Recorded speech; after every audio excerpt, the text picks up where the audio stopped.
Hello everybody.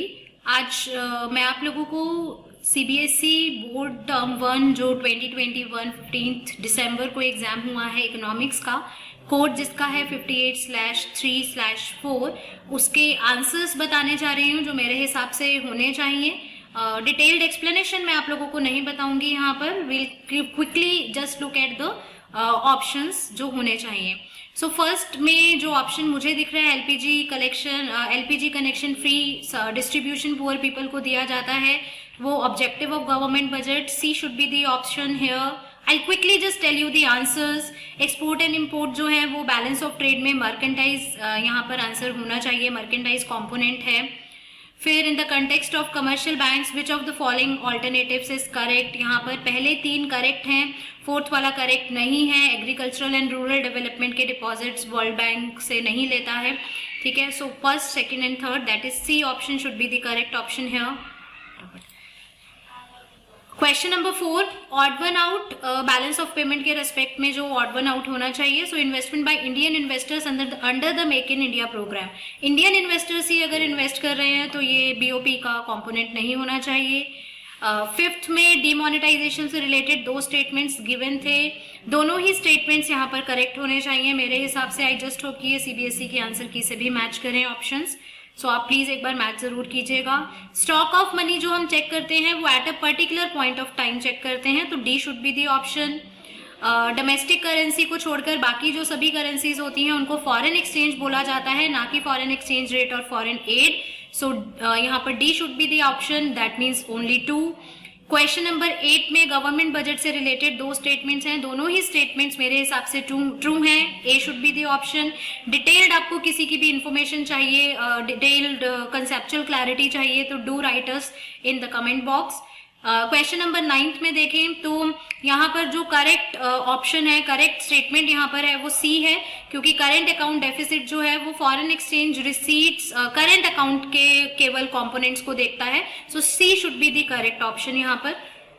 Question 10 में जो central bank है, ए, सी और डी तीनों ही सेंट्रल बैंक के फंक्शंस होते हैं। सेंट्रल बैंक जो है बैंकर टू द पब्लिक नहीं होता, तो ऑप्शन बी यहाँ पर ऑड वन आउट है। क्वेश्चन नंबर 11 देखें तो जो मिक्स्ड इकोनॉमी सिस्टम है लाइक इंडिया, वहां पर पब्लिक एंड प्राइवेट दोनों सेक्टर्स का इन्वॉल्वमेंट होता है, तो D should be the option. 12th में देखें जमींदारी सिस्टम ब्रिटिश ने इंट्रोड्यूस किया था, येस ऑफ कोर्स। और अगर हम कहें कि उनको फुल फ्रीडम था जमींदार्स को टैक्स रेवेन्यू कलेक्ट करने का, बट यहाँ पर आधा ट्रू है आधा ट्रू नहीं है, क्योंकि जो जमींदार टैक्स रेवेन्यू कलेक्ट करते थे वो सब रख नहीं सकते थे अपने पास, उनको एक पार्ट गवर्नमेंट को, ब्रिटिश गवर्नमेंट को डिपॉजिट करना होता था। So A should be the correct option, जिसमें statement 1 is true, statement 2 is false. Question number 13 में देखें तो इंपोर्ट सब्स्टिट्यूशन का मेजर ऑब्जेक्टिव था protection of domestic industries from foreign competition. Question 14, यहाँ देखिए 2 स्टेटमेंट्स गिवन है कि नीति आयोग हमें डेटा देता है पॉवर्टी से रिलेटेड, और इंडिपेंडेंस के बाद जो number of poor people in India है वो डिक्लाइन हो गया है, तो यहाँ पर दोनों ही स्टेटमेंट्स ट्रू हैं according to me. Question number 15 जल्दी से देखते हैं। 1991 में लिबरलाइजेशन जब हुआ था, इंडियन इकोनॉमी में रिफॉर्म्स आए थे, तो लिबरलाइजेशन का रास्ता खुला था। और लिबरलाइजेशन बेसिकली क्या था, जिसमें कुछ रिस्ट्रिक्शंस जो है प्राइवेट सेक्टर से हटा ली गई थी, रिलैक्स कर दिया गया था, लिबरल कर दिया गया था। So both the statements are true है। क्वेश्चन नंबर 16, जीएसटी के कंटेक्स्ट में क्या यहाँ पर इनकरेक्ट है, जीएसटी में डायरेक्ट टैक्सेस को इंक्लूड नहीं किया गया है, so C option is incorrect here. Question 17, from the following which of the item would appear on the credit side of capital account of the balance of payment of India? So B is the correct option, borrowings from rest of the world। 18th में देखें तो self help group के बारे में कौन सी statement correct नहीं है, यहाँ पर सी जो है वो करेक्ट नहीं है, बिकॉज सेल्फ हेल्प ग्रुप जो है वो मेन को नहीं विमेन को रादर हेल्प करता है, तो यहाँ पर सी ऑप्शन हमारा होना चाहिए था। 19th क्वेश्चन में देखें तो स्टेटमेंट 1 एंड स्टेटमेंट 2 दोनों ही ट्रू है, क्योंकि जो रिकवरी ऑफ लोन्स है वो गवर्नमेंट की लाइबिलिटी को रेज नहीं करता है, रादर रिडक्शन इन एसेट्स करता है। Question 20, which one of the following features are identified for urban poor? चारों ही फीचर्स जो हैं वो अर्बन पॉवर्टी में प्रेजेंट होते हैं मेरे हिसाब से, so C should be the correct option here.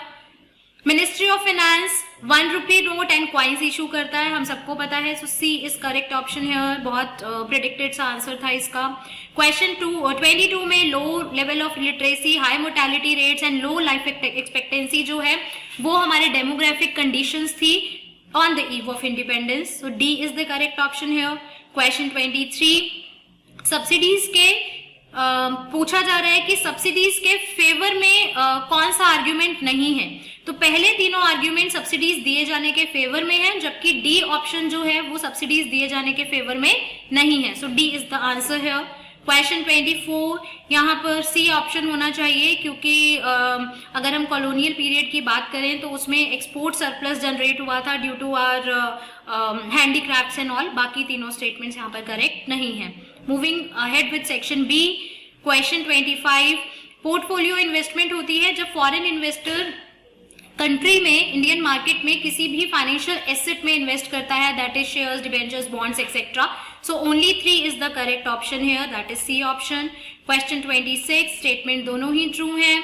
यहाँ पर आरबीआई सर्टेन परसेंटेज डिपॉजिट करता है ताकि बहुत ज्यादा लेंडिंग ना हो जाए जनरल पब्लिक के पास, और जितना ज्यादा रिजर्व रेशो होगा, डिपॉजिट रेशो होगा, उतनी ही कम क्रेडिट क्रिएट होगा कमर्शियल बैंक्स के द्वारा। Sorry, so both the statements are correct here.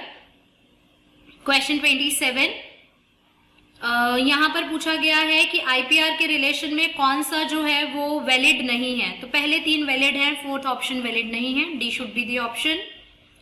Question 28 assertion reason based, यहाँ पर देखा जाए तो दोनों ही ऑप्शंस करेक्ट हैं एंड रीजन जो है वो करेक्ट एक्सप्लेनेशन भी है मेरे हिसाब से। आई जस्ट होप कि ये सीबीएसई की आंसर के साथ भी मैच करे, because as per my knowledge is concern all these are correct. Identify the incorrect statement from the following, human capital separable नहीं है उसके ओनर से, बाकी तीनों ठीक हैं। Question 30 assertion reason, urban poverty ज्यादा है रूरल पॉवर्टी से, सही बात। ऐसा क्यों? क्योंकि जो रूरल पुअर लोग हैं वो अर्बन एरियाज में आ जाते हैं फॉर जॉब अपॉर्चुनिटीज। तो दोनों ही ठीक है and reason is the correct explanation also. Question 31 Pradhan Mantri Jan Dhan योजना में कौन सा स्टेटमेंट जो है वो फॉल्स है। यहाँ पर देखा जाए तो ये स्टेटमेंट सी फॉल्स है, क्योंकि मेरे हिसाब से इंश्योरेंस जो है वो शायद 1 लाख है। Which of the following statement is not false, मतलब कौन सा ट्रू है। सो इन सब में ऑप्शन डी जो है वो ट्रू है, एक्सपेंडिचर पर student at tertiary level is higher than that of the elementary level of education. Question 33 quickly देखते हैं। स्ट्रक्चरल कॉम्पोजिशन में तीनों सेक्टर्स को देखा जाता है, सो इसलिए option B is correct. Question 34 यहाँ पर मॉडर्नाइजेशन केवल न्यू टेक्नोलॉजी को अडेप्ट करना नहीं होता है, न्यू टेक्नोलॉजी को यूज करना नहीं होता है, बल्कि बहुत कुछ और। एंड स्टेटमेंट 2 बिल्कुल ठीक है कि विमेन को भी इक्वल अपॉर्चुनिटीज दी जानी चाहिए। So statement 2 is correct, 1 is false. Moving ahead with question 35 agricultural diversification के बेसिस पर 3 पॉइंट्स ऊपर गिवन है, तीनों ही करेक्ट हैं। 4th वाला जो है वो करेक्ट नहीं है, क्योंकि diversification activities are not beneficial. नहीं यार, वो बेनिफिशियल होती हैं बिल्कुल। क्वेश्चन 36 यहाँ पर मैं कैलकुलेट करती हूँ, 1000/254 आता है, और जो मनी मल्टीप्लायर है वो 1/RR होता है। सो 25% is the correct answer. Question 37 identify the incorrect statement. यहाँ पर एक्सपोर्ट ऑफ मशीनरी जो है वो कैपिटल अकाउंट नहीं बल्कि करंट अकाउंट कंपोनेंट होती है। So B is the answer है। 38 में डेवलपिंग कंट्रीज में ह्यूमन कैपिटल फास्ट ग्रो करती है जबकि पर कैपिटल रियल इनकम नहीं। सो असर्शन बिल्कुल ठीक है, लेकिन जो इसका रीजन हमें दिया हुआ है वो गलत है। So B should be the correct option है।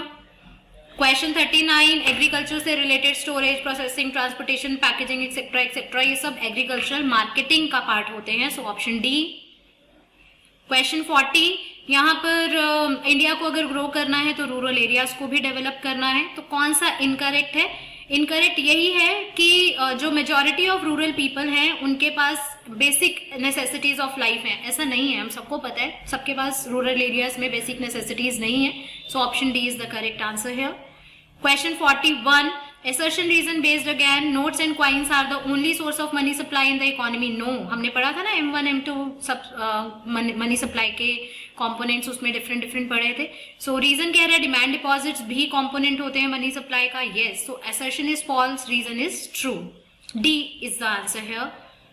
कौन से प्रोग्राम्स जो है फूड एंड न्यूट्रिशनल स्टेटस के ऑफ पुअर पे काम करते हैं? तो पहले 3 प्रोग्राम्स काम करते हैं, फोर्थ वाला नहीं, वो फैमिली बेनिफिट स्कीम है उसका नाम ही।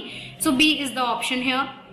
क्वेश्चन 43, ये हम सबको पता है कि कमर्शियल बैंक्स जो मनी क्रिएट करते हैं वो क्या उसका एक टिपिकल नाम होता है उस मल्टीप्लायर का? That is money multiplier, option B.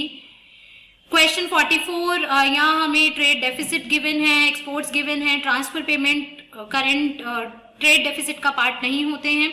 सो इसलिए हम लोग यहाँ पर जब कैलकुलेट करेंगे तो हमारा 700 इम्पोर्ट्स आ रहा है। Question 45, employment unemployment and poverty are directly related, बिल्कुल ठीक बात है। और अनएम्प्लॉयमेंट की डेफिनेशन लिखी है स्टेटमेंट 2 में, और ये भी बताया गया है कि अनएम्प्लॉयमेंट से ही पॉवर्टी होती है मासेस में, बिल्कुल ठीक बात है। Both the statements are true according to my knowledge. जल्दी जल्दी से मैच करते जाइए। क्वेश्चन 46, असर्शन रीजन है अगेन, मैनेज फ्लोटिंग जो है उसको हाइब्रिड सिस्टम भी कहते हैं। मैनेज फ्लोटिंग दोनों का कॉम्बिनेशन है, flexible and fix. So option A is correct, दोनों ही ठीक है, एंड रीजन जो है वो करेक्ट एक्सप्लेनेशन भी है। क्वेश्चन 47, इनकरेक्ट स्टेटमेंट बताना है हमें। प्री इंडिपेंडेंस एरा में, इंडिपेंडेंस से पहले industrial and service sector fast grow किया था? नहीं, कैसे?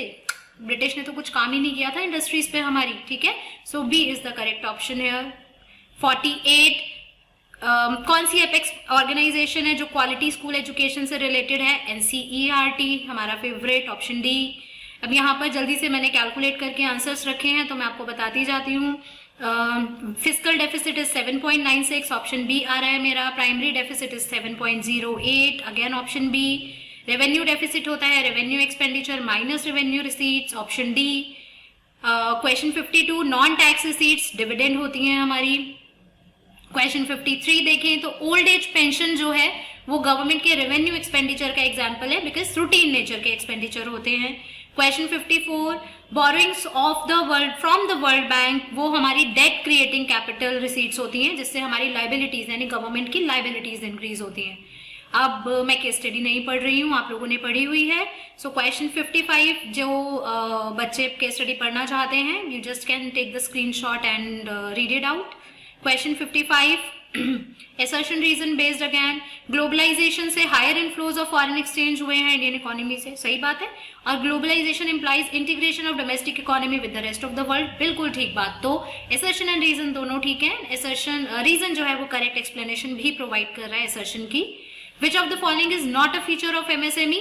MSME का सी ऑप्शन जो है वो फीचर नहीं है। It leads to concentration of wealth in few hands.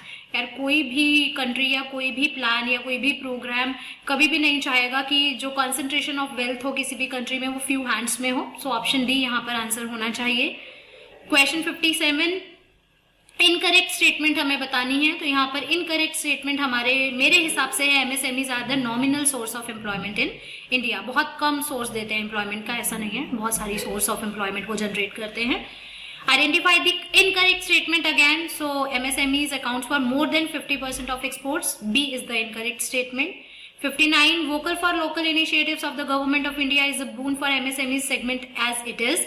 4 options दिए हैं तो इसमें first, second and third correct है, फोर्थ वाला करेक्ट नहीं है। So D is the option here. And last question of the paper, dash is the outcome of structural measure under the new economic policy. So 1, 2 and 3 तीनों ही structural measure के outcomes हैं। So C option is the correct option. I hope इस answer की ने आपको help की होगी आपका स्कोर जज करने में। I am pretty much sure कि मेरे बहुत से answers, maximum answers would match with the CBSE answer की ऑल्सो। आप लोगों को कोई भी डाउट हो, किसी भी टॉपिक पे डिटेल्ड आप लोगों को नॉलेज चाहिए तो do let us know. And yes, हमारे चैनल को सब्सक्राइब करना मत भूलिएगा, नोटिफिकेशन बेल आइकन भी दबा दीजिएगा ताकि आने वाले कुछ दिनों में हम बहुत जल्दी से आपके टर्म 2 के latest videos, latest topics, latest questions, important questions and बहुत कुछ स्टडी मटेरियल लेकर आने वाले हैं हमारे चैनल पे। Thank you so much for watching this. आप देख रहे थे पूजा भाटिया क्लासेस का यूट्यूब चैनल। मैं हूँ Pooja Bhatia, signing off for today. Thank you.